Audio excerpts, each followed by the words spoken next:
नमस्कार दोस्तों, आज बहुत मस्ट इंपॉर्टेंट टॉपिक आपके साथ में शेयर कर रहा हूं, जो कि आप देख सकते हैं। पहली इक्वेशन, धोनी गमन नहीं कर सकती है। मेरे भाई, धोनी किस में गमन नहीं कर सकती है? तो द्रव में तो धोनी गमन करता है। कोई भी माध्यम हो तो धोनी उसमें गमन करेगा। तो द्रव कोई माध्यम है जिसमें धोनी गमन करेगा। हवा में भी धोनी गमन करेगा मेरे भाई। ठोस में भी धोनी जो है गमन करेगा, आप सभी जानते हैं। लेकिन यहाँ बोल रहा है क्वेश्चन अकॉर्डिंग, धोनी किस में गमन नहीं करता मेरे भाई? तो धोनी किस में गमन नहीं करेगा?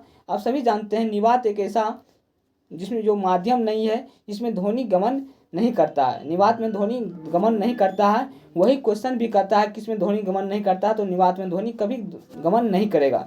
इस चीज़ों को आपको ध्यान में रखना है मेरे भाई। और ये क्वेश्चन अगर वीडियो आप पहली बार देख रहे हैं तो चैनल को जरूर सब्सक्राइब करके लाइक कमेंट जरूर कीजिएगा, क्योंकि इस चैनल के माध्यम से आपको इंपॉर्टेंट क्वेश्चन ही बताया जाता है मेरे भाई। भैया क्वेश्चन जो होता है इंपॉर्टेंट वही बताया जाता है। आइए मैं चलता हूँ आपके साथ, नेक्स्ट क्वेश्चन साझा करता हूँ।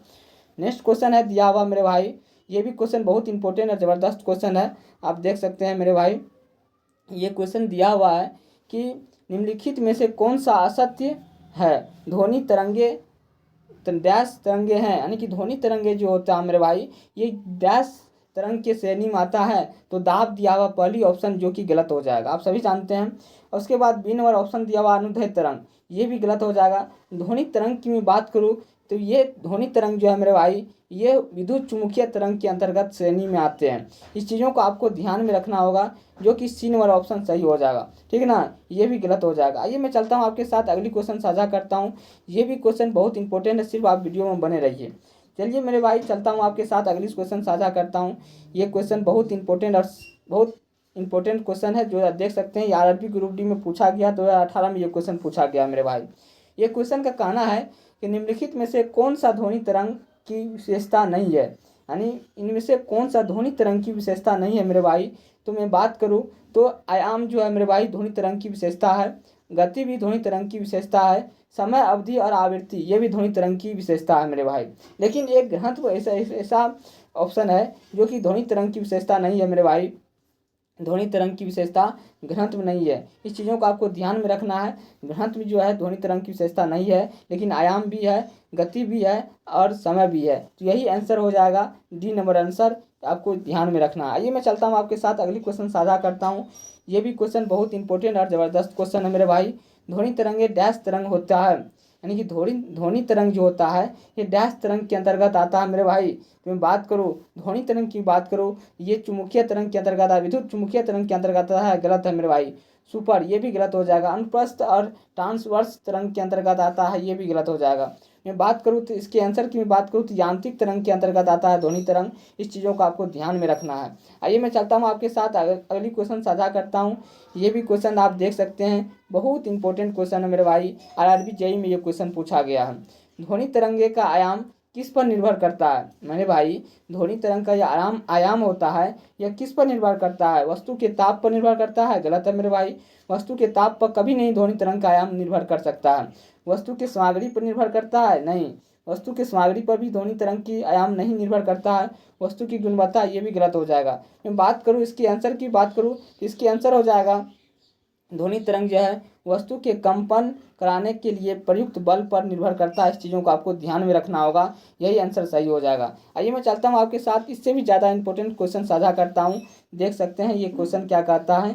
इस क्वेश्चन का कहना है कि निम्न में से कौन सा माध्यम के घनत्व में किसी ध्वनि तरंग के एक संपूर्ण दोलन में लगाने वाला समय है, यानी कि कौन सा माध्यम के घनत्व में किसी ध्वनि तरंग के एक संपूर्ण दोलन में लगने वाला समय है। तो मेरे भाई मैं बात करूँ इसका आंसर क्या हो जाएगा, इसके आंसर की बात करूँ तो इसका आंसर हो जाएगा मेरे भाई आवर्तकाल। इस चीज़ों को आपको ध्यान में रखना है। आवर्तकाल आंसर हो जाएगा। तरंगदैर्घ्य गलत हो जाएगा, आवृत्ति गलत हो जाएगा, आयाम गलत हो जाएगा, यानी कि आवर्तकाल यही आंसर सही हो जाएगा। इस चीज़ों को आपको ध्यान में रखना है।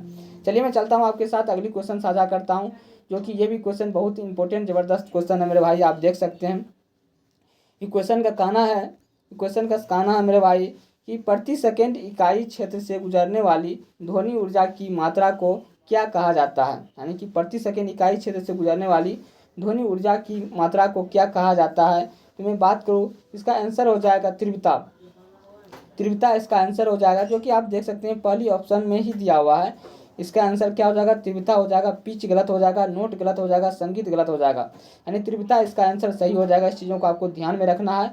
ये क्वेश्चन आरबी 2019 में पूछा गया, 3rd शिफ्ट में मेरे भाई। आइए मैं चलता हूँ आपके साथ, अगली क्वेश्चन साझा करता हूँ, जो कि बहुत इंपॉर्टेंट और ज़बरदस्त क्वेश्चन है मेरे भाई। ध्वनि के संचरण के लिए आवश्यक माध्यम डैश अवस्था में होनी चाहिए। अरे यार, ध्वनि की जब संचरण करेगा उसके लिए आवश्यक कौन सा माध्यम होना चाहिए, तो मैं बात करता हूँ ठोस भी होना चाहिए, जी हाँ, ठोस भी होना चाहिए, द्रव भी होना चाहिए, गैस भी होना चाहिए। यानी कि इनमें से मैं बात करूँ, सभी आंसर होना चाहिए मेरे भाई, सभी आंसर होना चाहिए। आप इस चीज़ों को आपको ध्यान में रखना है, सभी आंसर होना चाहिए मेरे भाई, यानी कि सही, यानी कि इनसे सभी हो जाएगा। इस चीज़ों को आपको ध्यान में रखना है। आइए चलता हूँ आपके साथ, अगली क्वेश्चन साझा करता हूँ, जो कि इससे भी ज़्यादा इंपॉर्टेंट क्वेश्चन है। आप देख सकते हैं यहाँ दिया हुआ कि ध्वनि तरंग की विशेषता नहीं है। कौन सा ध्वनि तरंग की विशेषता नहीं है मेरे भाई?